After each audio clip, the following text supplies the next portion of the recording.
So let's talk about getting an army of void armor clad sturdy kin on the board, with an overview of collecting Leagues of Votann in Warhammer 40K 10th edition.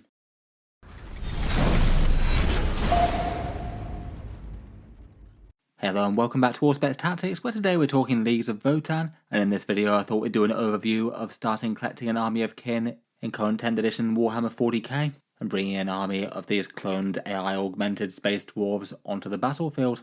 In the video we'll talk through some of the reasons why you might want to collect Leagues of Votann in the first place, a few ideas for planning a collection and different ways that you could take it, some thoughts as to first miniature purchases and ways to expand the army from there, and finishing up with a roundup of a few of their major rules at the moment and one example army list. Loads to talk about, so let's jump straight in.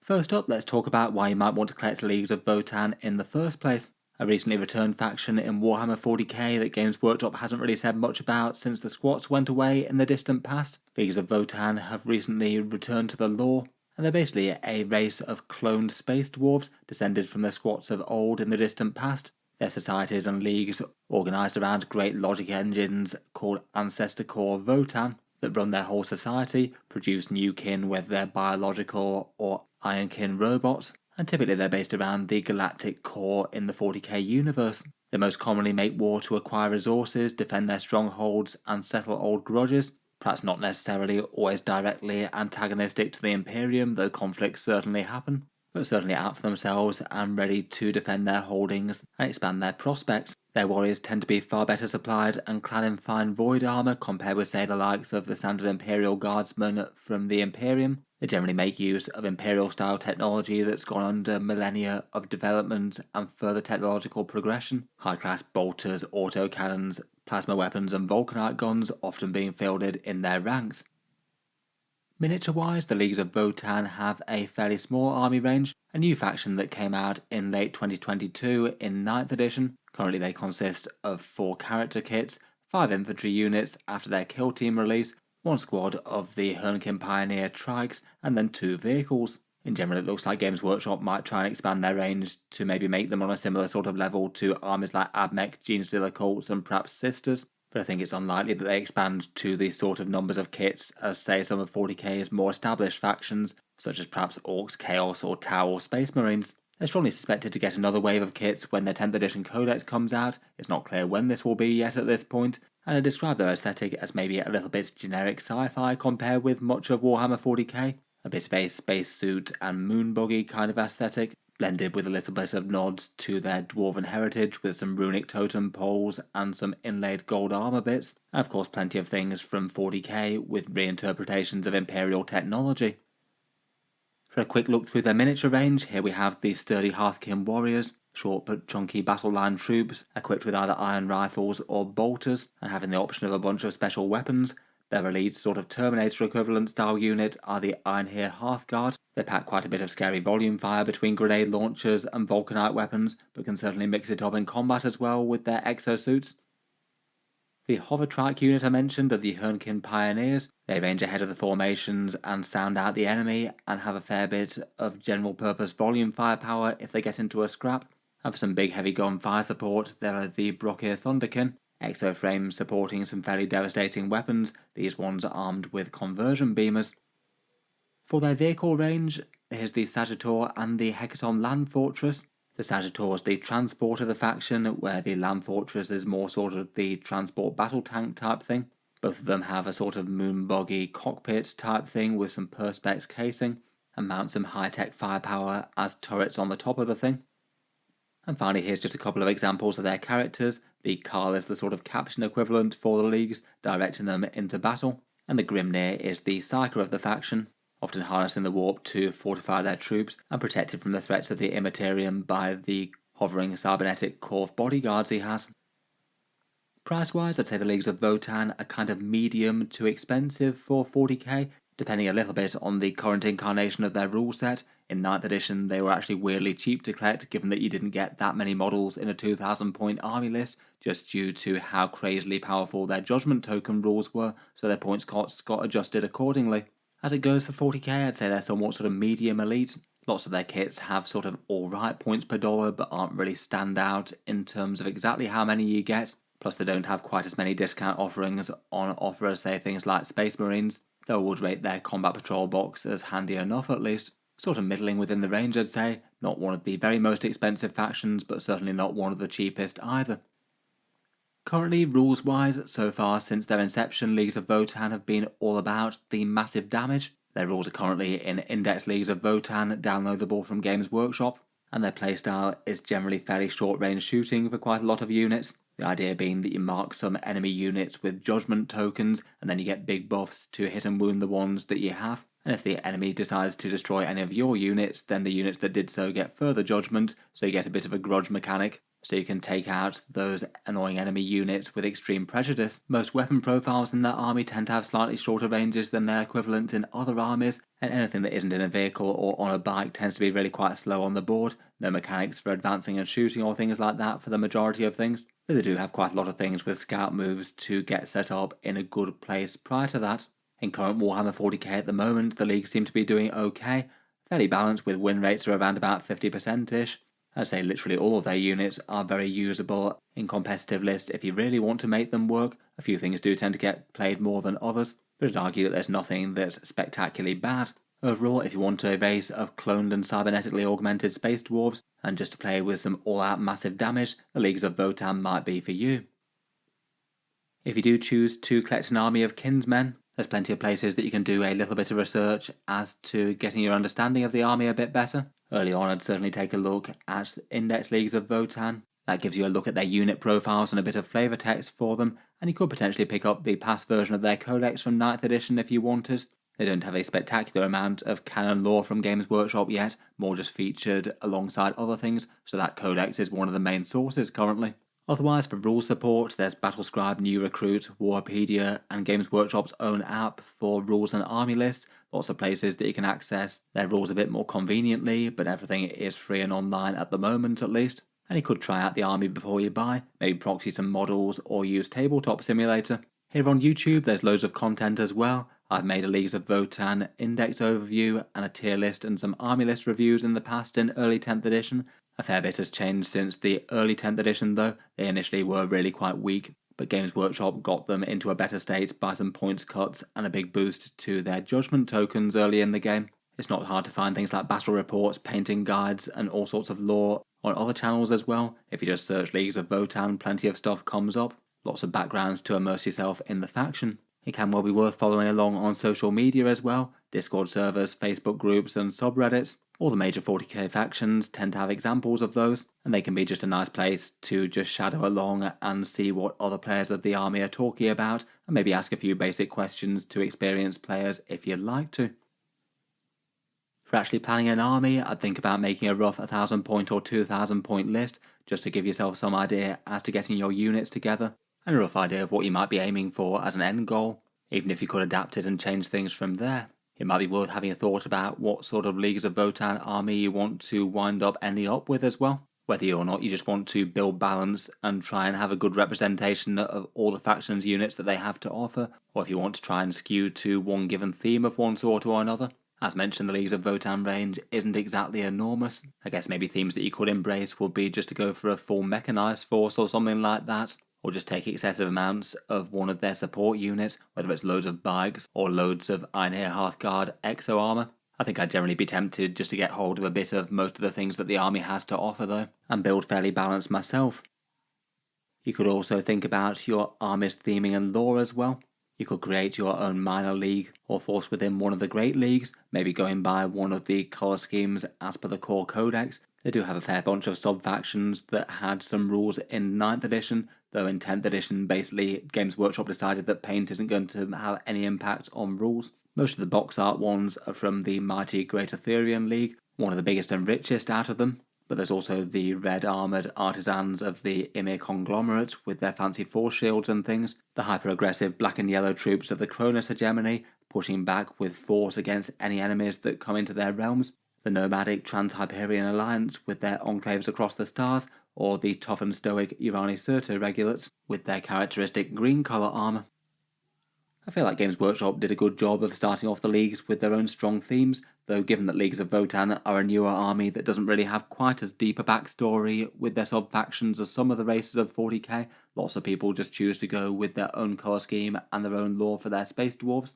And early in the collecting process, I think it's definitely a good idea to paint up a test miniature to work out your scheme and how it works on a model in practice. I'd certainly be most tempted to try out the scheme on a Hearthkin Warrior first. That way you've got a fairly small and low investment miniature that's got a good amount of things that are representative of the overall faction's colour schemes before trying to execute the same thing on a big vehicle or centerpiece character that you might want looking a bit more good and you don't really want to have to repaint. I'd say as ease of painting goes, the Leagues of Votann aren't too bad relative to 40k. They're still quite detailed and recent Games Workshop plastic miniatures, though I feel like you get quite a lot of their scheme down, just with a couple of colours of armour plus their cloth sort of colour. If you want to, certainly for the smaller infantry, you can get a long way with contrast paints if you'd like.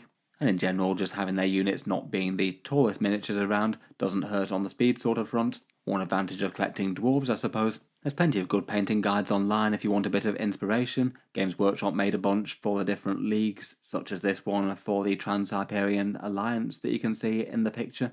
There's also tons from other creators as well, so it can be easy to get a bit of inspiration. Beyond planning though, let's move into the more exciting bit and talk about miniature purchases. As mentioned, I'd certainly be tempted to start out with some Hearthkin Warriors in one form or another, either just maybe a box of them if you literally want to dip a toe into the faction and want minimal investment, or probably go for Combat Patrol Leagues of Votann if you're completely new to the faction and you're fairly certain that you want to make a whole army of them. If you're going for the regular box set, at least consider the Kill Team box set as well if you do. That one does have an upgrade sprue that's additional that I think is probably worth the extra investment. Taking a look at the Combat Patrol for the Leagues of Votann, I'd say it's kind of fine. As per standard with Games Workshop's discount offerings, it costs £100, €130 or $168. Comes with 10 Hearthkin Warriors, 5 Chthonian Berserks and 3 Hernkin Pioneers, plus the standard Carl kit that's kind of the faction commander, with the option to build them as Uthar the Destined, a special character. The discount versus buying separately is kind of par for the course for Games Workshop with Combat Patrol these days. 29% off buying the kit separately, which I think is enough to be meaningful. The points in the box aren't enormous though, and are certainly on the lower end of the Combat Patrol spectrum in that regard. Though I feel like given that it focuses on some fairly central units, you could pick up 2 copies of it. That's pretty much everything here I think are things that you could conceivably want at least 2 of. For in-game use at the moment, Hernkin Pioneers tend to be really quite popular, fast moving and scouting in front of the army to deliver a bunch of damage up close. Hearthkin Warriors maybe tend to be taken in a bit more of a support role right now. They can mark points with sticky objectives and ride in Sagittars. The Chthonian Berserks are alright melee troops, again fairly scary charging out of transports, and the core character in the Carl is fairly often played. He's the guy that makes the judgment happen and can give things like lethal hits to Ironhair Hearthguard. He tends to be run a bit more than Uthar. For assembly thoughts at time of recording, obviously rules can change a bit, and some things might shift around in the new Codex, but with current 10th edition profiles, people often tend to use these units in fairly specific ways. The Hernkin Pioneers often tend to take the rotary cannon for an extra big gun strapped on, and then maybe the searchlight and the scanner pack for squad upgrades, though I feel like, for most people, they're not going to care as much about little trinket augmentations like that, provided it's clear who's armed with what in-game. For the Chthonian Berserks, I'd be a bit more tempted by the concussion balls over the plasma blades, just being able to punch up against tough stuff that little bit better, though the blades are still kind of alright, and they look cool I think. For the Hearthkin Warriors, you just may as well assemble with fairly maximal gear. You can get the medic scanner and comms all for free, so you may as well have them. And then for the special weapons, I feel like they're not actually as super impactful given the profiles for them. I'd say most of them are usable enough. The Magna Rail gun is certainly quite scary but also quite inaccurate, and the missiles I think are easy enough to use given that you can move and fire them to good range at full effect. Might not be the worst combo in the world. A fair few tournament lists often use kin melee weapons that you get as extra ones from the Kill Team kit. You could kit bash them if you wanted to have a little bit more close combat goodness for the Hearthkin Warriors though. Finally, for the leader himself, I'd build the regular Carl over Uthar as a first pick. Kind of makes sense given that they're the central character for the faction. Both of the melee weapons I think are alright, though I'd probably go with the Vulcanite for his ranged weapon out of the two. I feel like the devastating wounds give it just a little bit more value. When picking up 40k miniatures, and certainly bear in mind the different options that you have, you can buy direct from Games Workshop's Warhammer web store, and it's usually the most reliable but also the most expensive way to get your hands on them. For most people, most of the time, I'd usually go via the discount retailers. Games Workshop has loads of official ones around the world, generally offering anywhere between 10 and 20% off Warhammer things, and there's a bunch of them links down in the video description. Element Games in the UK can save 15% off Warhammer things, Gap Games in Australia is usually 21%, Fenris Workshop in Canada is 10%, and Wargame Portal in the USA is 15%. They all can be quite a nice way to save a good amount of money on new plastic kits if you are picking them up. A big thank you to any of the folks using those links in the video description, as it does help support Auspex Tactics a little bit. It doesn't cost any more to use and is a big discount versus Games Workshop Direct. Otherwise though, new plastic isn't the only option as well. It can often worth just be checking out whether or not there are things going a bit cheaper on the second-hand market, perhaps particularly if you want just one unit out of the combat patrol, they can often go for a little bit less. And sometimes picking up a pre-owned army and repainting can be a pretty economical option, saving you plenty of time and effort. In this day and age, 3D printing and third-party manufacturers make a lot of things that kind of look like 40k if you want some alternative proxy sculpts. Easy enough to Google a few examples of Leagues of Votann stand-in miniatures, and there's lots of good creativity out there from third-party people making their own sculpts for space dwarves of various types. Moving on to expanding the army though. If we take a look through some of the other kits that aren't included in the combat patrol, I feel like quite an important one at the moment is the Sagittor. This one's around £42 or $65 and it's pretty much the standard transport for the army. They generally tend to get run in multiples in 10th edition at the moment, usually having split Hearthkin squads or Chthonian berserks inside them. Quite a nice way to get some units onto the midboard and on objectives, plus their scout moves can mean that they can get some good lines of sight early in the game and pick off things with your double marked judgment tokens. I'd be kind of tempted to try and magnetize these, so you have the option of swapping out the top gun for a few different options. If you just go for one though, I'd go for either the missiles or the beam cannon currently. They're both fairly scary and fairly well balanced. The missiles do you a little bit better against elite infantry, the beam cannon against heavy tanks. The biggest and priciest kit of the Votann is the Hecaton Land Fortress. This one's really quite an expensive £74 or $118. It is the Leagues of Votann Land Raider equivalent pretty much, a big transport capacity and covered in fairly scary guns as well.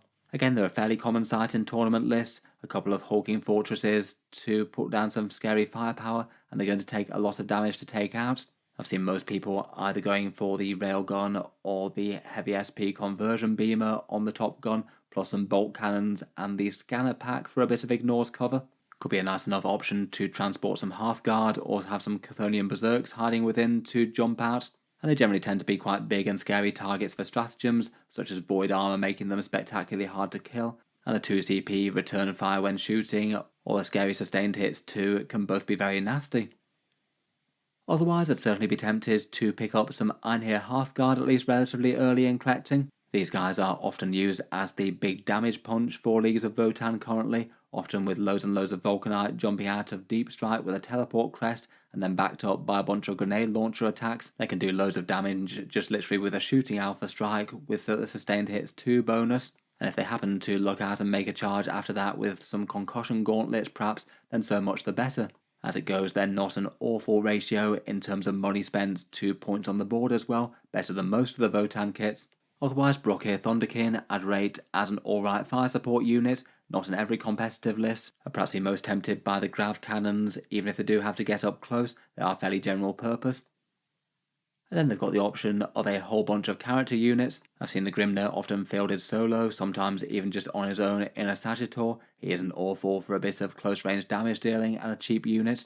The Einhir Champion adds a bit of muscle to a Hearthguard type unit, some nasty melee and some mortal wound impact hits are both pretty great. The Brokir Ironmaster is quite nice to support vehicles and potentially the Thunderkin as well, making them hit a bit better, and he adds quite a lot of defense to his unit with all of his ablative wound bodyguards.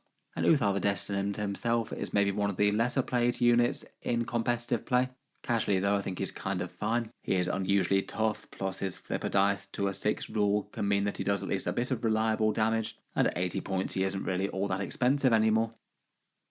Finally, for Leagues of Votann kits, there's 2 kill team options for them. The Hernkin Jaegers were recently released in Kill Team Termination. They're currently waiting on an individual release at the moment, though I don't suspect it'll be very long until they come out there. They're quite fun kinsmen in trench coats, with a choice of pistols or knives. I feel like the knives are a bit more fun personally for the good AP that they get. And just in general, so they seem to be spectacularly strong in 40k right now. 80 points for a 10 model infiltrate unit is fairly godly, and they can be quite nice for the Leagues of Votann in particular, guaranteeing that you can move your scout move things around freely. Otherwise, the Hearthkin Salvagers are essentially just the Hearthkin Warriors, but with an extra kill team sprue thrown in. I feel like out of the two, if you were buying Hearthkin individually and not in the combat patrol, I'd probably go for this one just for the extra options and the sprue. If you really wanted to eke out every penny, you could probably even resell the sprue for more than the difference, but just otherwise it gets you a few more fun parts, including the rotary cannon. I feel like for the small difference between that and the warrior kit, it's not the worst. Finally, you might see a few other discount kits out in the wild. They've had a Defenders of the Ancestors Christmas box with a bunch of Ironhair Hearthguards, plus a Sagittor and a Land Fortress. If you can find that at some sort of semblance of its original cost, then you'd do quite well. These ones have been long sold out from normal Games Workshop sources though. You might every so often find one at discount in a hobby shop or online or something. You just need to make sure that it's actually worth it at the price it's being listed for, versus the combination of kits that you might buy separately from a discount retailer with a 20% off or something. There's also the original faction launch box that has the 9th edition Codex in, which will be a defunct rule set, but you might want it for the pictures and stuff. There were quite a few of those made. And they also had a boarding patrol in late 9th edition. This one with the Hearthguard Berserks and Hearthkin Warriors. Again, another discount option that you might find out there in the wild. When expanding an army from McCaw in Warhammer 40k, I'd always bear in mind that there's lots of scope for just collecting what you like the look of. Warhammer 40k rules change over time with balance updates, and what's really strong at one point might not be the next. In general, pretty much all the unique units in the army are pretty usable in game as mentioned though, so that does give you quite a lot of freedom. I perhaps feel for absolutely optimised lists though, it's probably best not to go crazily character heavy and probably not take too many of the Hearthkin Warriors. In general, they don't tend to be the power of the army, but more sort of supporting units to do objectives and things around them. If I were building up to, say, a balanced 2,000 or 3,000 points Leagues of Votann army list, I think I'd go for something along the lines of 20 to 30 Hearthkin Warriors, with a fair few options for special weapons for them. Maybe around 10-ish Berserks, perhaps 10 to 20 Ironhair Hearthguard, maybe something along the lines of 6 Thunderkin, 9-ish Hernkin Pioneers, certainly one squad of Hernkin Jaegers, and then maybe something like 3 Sagittors and 1 or 2 Land Fortresses, and one of each of the characters to allow options for fielding them as things change. Obviously, I wouldn't say that literally every person has to go for every element of that. That would just be my rough take on a kind of balanced army for the Leagues of Votann right now. I'd perhaps more say it'd just be going a little bit risky and skewed to go heavily above any of those numbers until you had at least a fair supply of some of the other models and units. In any case, I'd have a rough idea of a 2,000 point army list and work towards it, playing games and adapting as you go. In 10th edition, Leagues of Votann will be getting a codex all their own. Currently the rules for them, as mentioned, are freely downloadable on Warhammer Community under the download section of Warhammer 40k, or you could use things like Warpedia or Games Workshop's app to reference at the moment. The points costs are in the Minotaur and Field manual as well. If you wanted, you could pick up some index flashcards. The Leagues of Votann have their datasheet cards out, and they can be quite handy references in-game. It is pretty handy to have the rules in a physical format, and quite a lot of people choose to pick them up. By Games Workshop's Codex roadmap, it looks like the 10th edition version of Leagues of Votann won't be out until at least autumn 2024, and it could be significantly later than that. It's not announced by Games Workshop at time of recording, but it's odds on to be somewhere between autumn 2024 and autumn 2025. As ever with 10th edition codexes, they'll change things quite a lot. The main thing will be more detachments and different ways to play the army. Though 10th edition codexes often can be a mixed blessing, they don't always get them right this time around. At the moment, I wouldn't wait for the codex to come out. 40k rules change literally all the time, and the army's very playable at the moment. I would certainly get started and build up a core army, and then just know some changes might be on the way, so collect with a bit of flexibility in mind. They're generally expected to be getting a new release wave of models alongside the codex. Judging by one of the miniatures in that Hearthkin Warrior Salvager sort of kill team pack, it looks like there's a very good chance that we'll be getting some jump pack Leagues of Votann. And otherwise, maybe the things that are most speculated might be something like a Walker unit, perhaps a sort of Landspeeder equivalent, judging by some box art, and I'd guess probably some more characters to go alongside, given Games Workshop's trends. There could be a few interesting things along the way for them, and I feel like it's maybe not the worst motivation to strongly suspect that there's a big release wave coming out. It means there might be some more goodies on the horizon for them. For their rules at the moment though, their army's core rule is Eye of the Ancestors. I do quite like the way that this basically gives you grudge marks against the enemy if they damage you too much. There's a few other ways to hand them out, like the detachment rule where you basically get to mark 4 units in the enemy army at 2,000 points for 2 judgment tokens. And if you get 1 judgment token on the enemy, then you +1 to hit them, and a second judgment token gives you +1 to wounds. Generally they want to be aimed at the biggest, scariest enemy units around, particularly high toughness things like big centerpiece knights and things. Can be quite intimidating for the opponent knowing that their super Death Star unit is going to be incredibly easy to kill. It does mean that it's a mechanic that's far more effective against armies that just want to stomp up the board and rely on their big stat lines though, less good against multiple small unit things like say some tricksy Eldar who are hiding everything. I'd say the supporting rules for the Index are quite good as well. Pretty much all of their supporting stratagems are usable and interesting.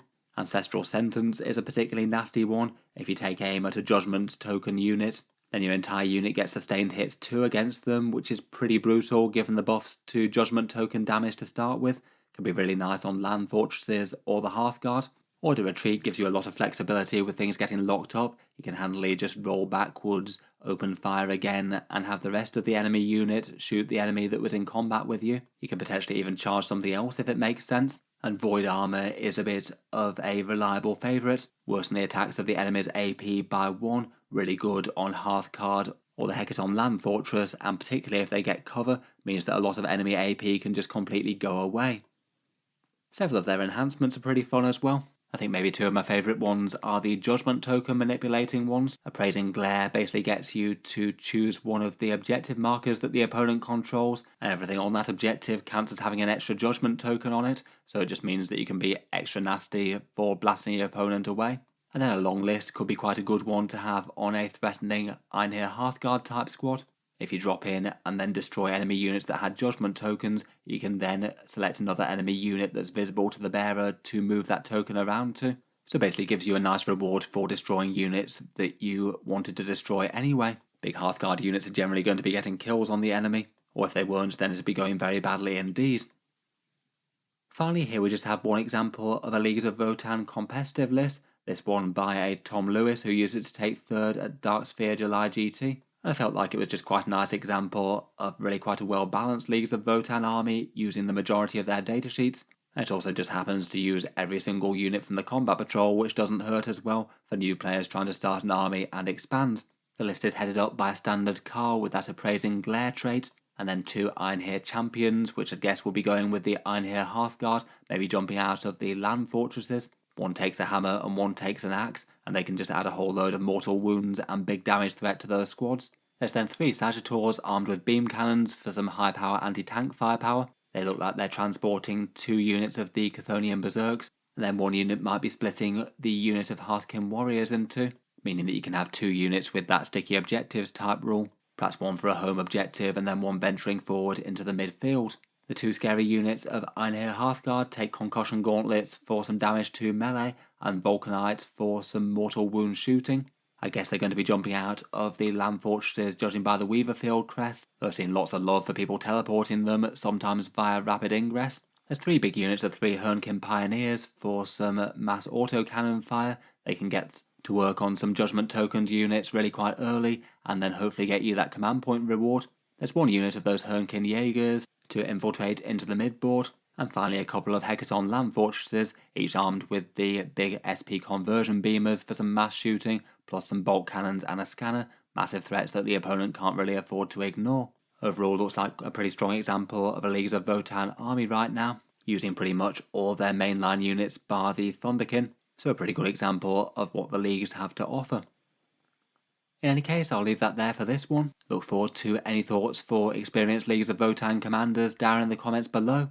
I'll leave a link to my Leagues of Votann index review in 10th edition where I go through the datasheets in a bit more detail. At the time of that, they were a bit weak and it was quite early in 10th, though Games Workshop improved things since then. The vast majority of the datasheet rules have stayed the same though.